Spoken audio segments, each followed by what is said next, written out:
안녕하십니까. 황태순TV의 황태순. 김현광입니다. 네, 오늘 2019년 9월 9일 정오입니다. 12시입니다. 조금 전 문재인 대통령이 조국 씨를 법무부 장관에 임명 강행했다는 보도가 들어왔습니다. 지난 8월 9일 처음 조국 후보자를 지명했으니까 딱 한 달이네요. 한 달 동안 나라가 그야말로 반쪽이 나고 그야말로 뭐라 얘기할 수 없을 정도로 분열과 갈등에 어떤 통 속으로 들어갔는데 오늘 누가 이런 얘기를 갖다 바로 문자를 보내왔어요. 아, 드디어 이제 단막극이 끝나고 연속극이 시작됐다. 아, 단막극이 끝나고 연속극이 시작됐다. 당초 우리가 예상하기에는, 우리 합리적 예상으로는 문재인 대통령이 자기의 적극적 지지층들, 이른바 문바라고 그러죠. 문바들의 강력한 반대, 그러니까 절대 임명 철회하면 안 된다. 또 국민 대다수는 만약에 조국을 임명한다면 이게 나라냐, 이건 나라냐. 야당 자유한국당 측에서는 만약에 조국 씨를 법무장관에 임명 강행한다면 밀란이 날 것이다 라고 경고를 하고 있었습니다만은, 그럼에도 불구하고 문재인 대통령은 오늘 오전에 임명을 강행했고, 오후 2시, 잠시 후 2시간 후에는 청와대에서 임명장을 수여하고, 또 보면 오늘 국민들에게 뭔가 메시지를 보낸다고 합니다. 하여튼 저희의 합리적 예측은 틀렸네요. 네. 그렇죠? 첫째, 우리는 하기가 굉장히 어려울 것이다. 뭐 문바들 뭐 이런 건 있지만은, 첫째가 결국 그 검찰의 수사를, 윤석열 검찰의 수사를 중단시킬 법적 제도적 권한이 마땅찮은데, 네. 이거 계속 그 검찰은 지금 지뢰밭에서 지뢰를 막 터뜨릴 텐데, 그렇죠. 감당할 수 있겠느냐. 네. 그게 제일 이제 큰 거다 그랬는데 결국 강행을 했어요. 그렇다면은 예. 뭐 어떤, 지금 그러면 검찰총장과 법무장관이 정면 충돌을 계속할 수밖에 없겠죠. 지금 이대로라면. 글쎄, 저희가 황태순 TV에서 한번 달아드린 바 있습니다만은, 이른바 조국이 임명되면은 조국은 과거 박근혜 정부에서 최동욱 검찰총장을 찍어내듯이 그런 식으로 어떻게 보면 수사 기밀 누설 뭐 등등을 갖고 뭐 감찰을 지시한다던가, 아니면 또 윤석열 검찰총장의 뒤를 갖다가 샅샅이 뒤져서 혹시라도 티끌만한 뭐가 있으면은 그걸로 압박을 가하거나, 아니면은 예전에 천정배 법무장관이 김종빈 검찰총장에게 강정구 사건 관련해서 수사 지휘권을 발동함으로써 결국 검찰총장이 옷을 벗게 하는, 그러한 식으로 결국 조국 수사를 갖다가 회방 놓지 않겠는가 라고 한번 말씀드린 바 있습니다. 그래요. 흥미진진. 지금 이제 뭐 연속극이 아니고 이제 스펙타클한 액션 영화로 이제 들어가는 거예요. 장기 지금. 드라마. 장기 드라마로 가는데, 야당은 어떡할까요? 야당은 뭐, 네. 야당은 기본적으로 특검을 하자고 그래야 되겠죠. 국조특검. 국정조사하고 뭐 네. 그보다는 이제 특검이 유효한 거니까. 네. 국정조사라는 거예요. 뭐 의원들 모여가지고 대리도 아니고 특검을 하자고 지금 이제 거세게 몰아붙이겠죠. 네. 근데 뭐 역량이 뭐 얼마나 될지 모르겠지만, 홍준표 씨도 뭐 이거 임명되면 나도 뭐 길거리로 나서겠다 그러니까 힘을 합쳐가지고 네. 특검 하라고 해야 돼. 이거는 뭐 우리 법 체계에서 논리적인 당연한 귀결이니까. 그렇습니다. 법무장관이 부하인 검사의 조사를 받는 건 불공정하기도 하고. 네. 이건 뭐 맞고 안 맞네. 근데 그 제일 궁금한 게 왜 네. 임명 강행한 거예요? 왜? 저는 그래서 전 도저히 법률가 출신인 저 문재인 대통령이 그와 저와 같은 사정을 모르지 않을 텐데, 이런 식으로 조국 씨를 임명했을 때부터는 뭔가 숨은 사연이 있지 않겠는가. 결과적으로 앞서 우리가 모두에 말씀드린 대로 민심이 아무리 흔한 얘기로 저 자유한국당에서 얘기하는 밀란 수준에 이른다 할지라도 절대 자기 지지층만은 놓치지 않겠다. 즉 흔히 자기들이 얘기하는 거 있잖아요. 노무현 케이스 있지 않습니까? 노무현이 보면은 어떻게 뭐 합리적으로 때로는 뭐 한미 FTA 문제라든가 제주 강정마을 기지 건설 문제라든가 대출이 이 건설 문제 등등에서 굉장히 뭐랄까 좀 친보수적인 그런 정책을 펴물어서 결국 지지층으로부터 등은 돌림을 당했고 결과적으로 죽음에 이르게 되었다라는 그런 어떤 트라우마가 있는 것이 아닌가, 저는 그렇게 짐작해 봐요. 그래서 이게 지금 그 저 김형호 전 국회의장께서 어제 네. 자기 페이스북에 뭐 올린 글인데 어제 새벽이죠. 예. 이게 밀리면 끝장이다라는 식으로 대응하라는 네. 참모가 있다면 참 한심한 일입니다. 네, 네. 국민에게 이기려 한 정권은 죄다 실패했습니다. 그 다음에 하시는 말씀이 대통령께서 용단을 내려 임명철회를 한다면 네. 윈인 게임은 아니라도 네. 최악의 상을 피할 수 있는 것이다. 예, 예. 그게 다 합리적인 그렇죠. 말씀이죠. 이게 합리적인 분이죠. 네. 그래서 조국 대통령께서 네. 임명철회하면은 네. 대통령을 지지했던 사람에게 네. 다시 한번 신뢰감을 주고 네. 노빠들에게 네. 중간지대에 있는 국민들의 떠나는 마음을 돌릴 수도 있을 것입니다. 이렇게 얘기를 했는데 제가 네. 어제 예.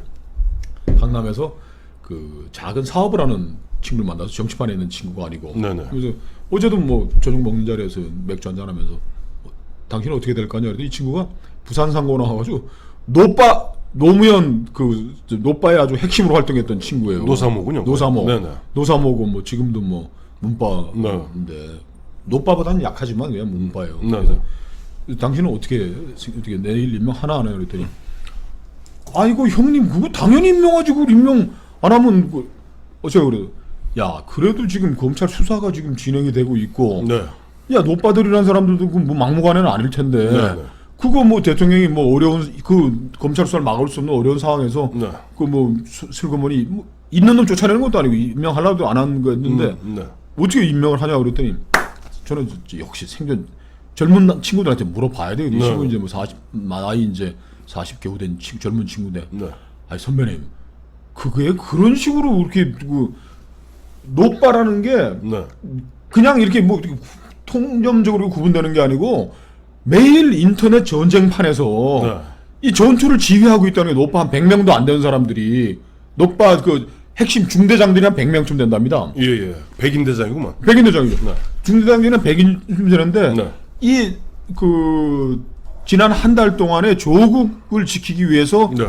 이 사람들이 인터넷을 움직이는 걸 젊은 사람들은 다 아는데 형님은 잘 모르시는구나. 그러면서 얘기 쭉 해주는데 전국에 있는 노빠가 전 국민의 한 20에서 25%라지 않습니까? 근데 이 사람들도 네. 우왕좌왕한데요. 인터넷에 들어보면 야 이거 뭐 어떻게 해야 되냐니까 그리고 하는데 이 행동 100명쯤 되는 행동대장들이 공격 신호를 보내고 무슨 뭐 대단한 논리가 있고 그런 게 아니고 예를 들어서 뭐 이낙연 씨가 뭐 검찰이 말이야 뭐 이건 뭐 정치하려고 달라든다 뭐 내일 안 하냐 뭐 이러고 욕하면 이 사람들이 그걸 받자마자 뭐 한 30분 1시간 되고 쫙 뻗들이는 거예요. 공지영 뭐 이회에서 이런 사람도 포함이 되겠지만 네네. 공지영이 이회에서 떠드는 거 보고서 이거 살리려고 그러는구나. 네. 그러면 하루쯤 지나면은 네. 이 노빠 진영의 여론이 형성이 된다는 거예요. 네. 단단한 형성이 되고. 그래서 근데 이 사람들이 지금 무슨 일 그 친구 얘기하면 무슨 일 얘기가 좀 길어집니다. 괜찮아요. 무슨 일이 벌어지냐? 저 굉장히 흥미진진합니다. 지금 조국이 살리기를 하느라고 이 백인 대장 한 100명쯤 되는 네. 중대장 노빠의 핵심 중대장들이 네. 항일 전선에서 다 철수를 했대. 아 그리고 보니까 참 유니클로 죽여라, 한국 콜마 죽여라, 우리 뭐 죽창 들고 싸우자 하는 사람들이 조국이 살려야 되는 게 먼저네. 그래서 조국 살리기 운동하느라고 지금 항일 전선이 다 무너졌대. 아, 이 사람들이 100여 명밖에 안 되는구나. 100여 명 정도 될 거라는 거예요. 그러니까 예. 이게 미국이 늘 얘기하잖아요. 두 개의 전쟁을 뭐 동시 수행하기 네. 어렵다 그러는데 얘들도 뭐 우리가 보기에는 막 야 뭐 힘내라 조국 눌러주세요 뭐 이러고 하는 사람들이 네. 그렇게 많은 수가 아니래. 뭐 코아로 따지면 100명 정도 되는 그런 그 사람들인데 친구들이 최근에 보면 네이버 다음에 검색 순위 보면 조작하고 하는 게 다 그 친구들인데 예. 이 친구들도 무슨 확고한 신념이 있거나 뭐 이런 게 아니고 야 조국 이제 뭐 물러나는 거야 아니냐 자기들도 흔들리는다는 거예요. 네. 노빠들이 네. 노빠들이라는 것도 뭐 심정적인 거지. 네. 이 조직을 움직이는 이 백인 대장들 이 100여 명이 확확 움직여주고 해야 되는데 네. 문재인 대통령이 예, 조국을 마치 조국을 하면은 네. 이 사람들이 실망해가지고서 노빠가 실망하는 게 아니고 이 그 전선의 행동대장들이 중대장들이 총을 내려놓으면은 너무 너무 한심한 이야기다 그래. 이제 좀 얘기 들어보니까 그러니까 예를 들어서 지금 우리 아까 김형호 의장 말씀대로 지금 문빠가 됐던 노빠가 됐던 진보 진영에서도 호남에서도 보면은 참 갸웃갸웃하는 사람들 많아요. 예를 들어서 이번에 문재인 대통령이 읍참마속에 자세로 조국 씨를 갖다가 임명 철회했다면은 그 사람들 그래 우리 대통령이 얼마나 고뇌가 심했겠는가 하고 오히려 지지했을 거고 특히 마음이 떠나고 있는 중도층들이 다시 그래 그래도 문재인 씨 잘한다 라고 들어올 겁니다. 근데 문제는 이 사람보다 그 100명 될까 말까 한 백인대장 그게 중요하다 이거지. 그런데 지금 노무현이 불행해졌던 그 시절보다 네. 지금 인터넷에 매일매일 전투가 벌어진다는 거예요. 우리는 이제 보수들이 이제 겨우 뭐 유튜브 좀 하고 노인네들이 이제 뭐 황태준 TV 보고 이런 정도인데 네. 여기 매일매일 자 지금 임명 안 하고 철회하고 네. 자 지금 검찰이 이제 뭐 조국 게이트를 문을 열어가지고 청와대를 뭐 하고 할 때 대통령이 여러분 지금 이 검찰이 이렇게 가면 안 되는 겁니다. 자유한국당 이러면 안 됩니다. 그럴 때 이 싸움을 뒷받침해줄 백인대장들 중대장들이 아이씨 이렇게 된다니. 노빠 전체가 아니라 이 지금 인터넷에 매일매일 뭐 항일 전쟁 뭐 죽창 들자 그러면 그것도 막 겉들여가지고 야 죽창이 죽창 그리고 항일 전쟁하는데 왜 우리 대통령을 욕하냐 아베를 욕해야지 이런 조그만 논리와 억지들도 이 사람들이 만들어서 돌리지 않으면 저기 뭐 충청도 저기 뭐 천안이니 뭐 전라도 저기 뭐 해남 땅까지 전파가 안 된다는 거예요. 그래서 그 우리 사업하는 그 친구에게 형님 인터넷 좀 들여다 보십시오. 이게 매일매일 전쟁이 일어나는데 이 자유한국당 보수라는 사람들은 이 사람들이 어떻게 움직이는지에 대해서 두 번째 그 문재인 대통령이 네. 노무현에 대한 트라우마가 너무 크다는 거예요. 노무현의 비극에 대한 그리고 그 모모한 부산의 그 핵심적인 뭐 그 정치적 지주들이 저 문재인 대통령한테 지금까지 어제까지 네. 야 문 대통령 흔들리지 마라.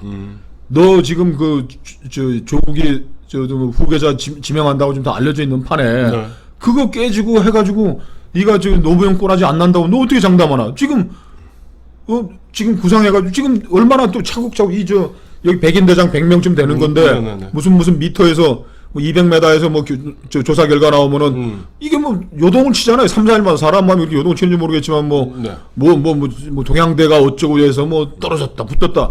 그리고 중요한 시점이 되면 오차 한 개 내로 찬성과 반대가 붙었다 되면 이 백인대장들이 붙었다 민심이 드디어 기울어졌다 막 하고 하는데 이 하루하루 전쟁하는 이 전쟁 전선이 무너지는 게 문재인은 가장 두렵고 두 번째 그렇게 되면은 노무현 꼬라를 못 면한다라는 그 부산 지역 운동권 뭐 송기인 신부겠죠. 뭐 그런 분들 예. 포함해서 그분들은 확고 하게 야 너 여기 흔들려서 무너지면 너 죽는다. 뭐 그 얘기. 제가 합리적으로 한번 반박 한번 해볼까요? 네.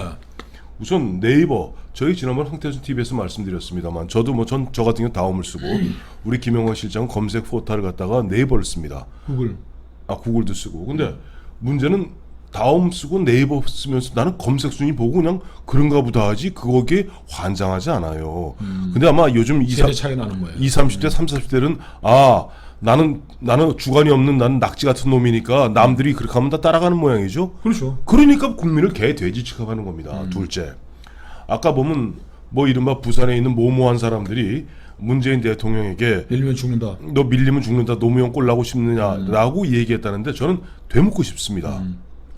노무현 대통령은 어쨌든 간에 640만 달러 본인이 받았던 저 와이프가 받은 거 아니에요. 검찰 수사 끝에 보면 우리가 늘 하는 얘기지만 혼절한 상태에서 좌절해서 그야말로 쪽팔린 거 아닙니까?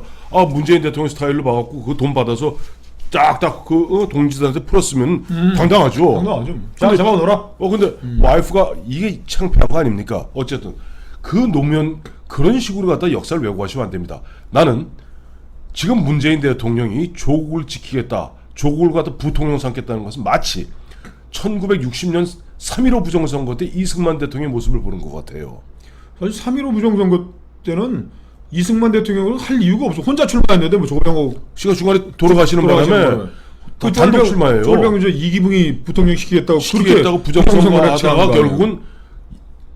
결국은 이기붕 일가대로 권총 자살했고 이승만 대통령은 4.19 정확히 8일 9일 만에 권좌에서 물러나게 됩니다.